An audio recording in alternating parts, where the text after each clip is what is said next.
ایک بار پھر سے آپ سب کا خیر مقدم کرتا ہوں نگار جذبات سیریز میں، اور آج آپ سب کے لیے لے کر آیا ہوں علامہ اقبال صاحب کی ایک مشہور زمانہ نظم عقل و دل۔ علامہ لکھتے ہیں، عقل نے ایک دن یہ دل سے کہا، بھولے بھٹکے کی رہنما ہوں میں، ہوں زمیں پر گزر فلک پہ میرا، دیکھ تو کس قدر رسا ہوں میں، کام دنیا میں رہبری ہے میرا، مثل خضر خجستپا ہوں میں، ہوں مفسر کتاب ہستی کی، مظہر شان کبریا ہوں میں، بوند ایک خون کی ہے تو لیکن،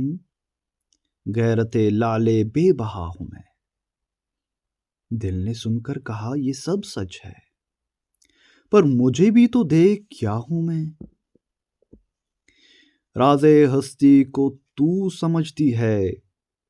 اور آنکھوں سے دیکھتا ہوں میں، ہے تجھے واسطہ مظاہر سے، اور باطن سے آشنا ہوں میں،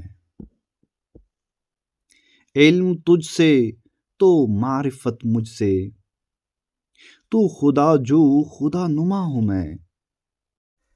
علم کی انتہا ہے بے تابی، اس مرض کی مگر دوا ہوں میں، شمع تو محفل صداقت کی، حسن کی بزم کا دیا ہوں میں، تو زمان و مکان سے رشتہ بپا، طائر صدر آشنا ہوں میں، کس بلندی پہ ہے مقام میرا، کس بلندی پہ ہے مقام میرا، عرش رب جلیل کا ہوں میں۔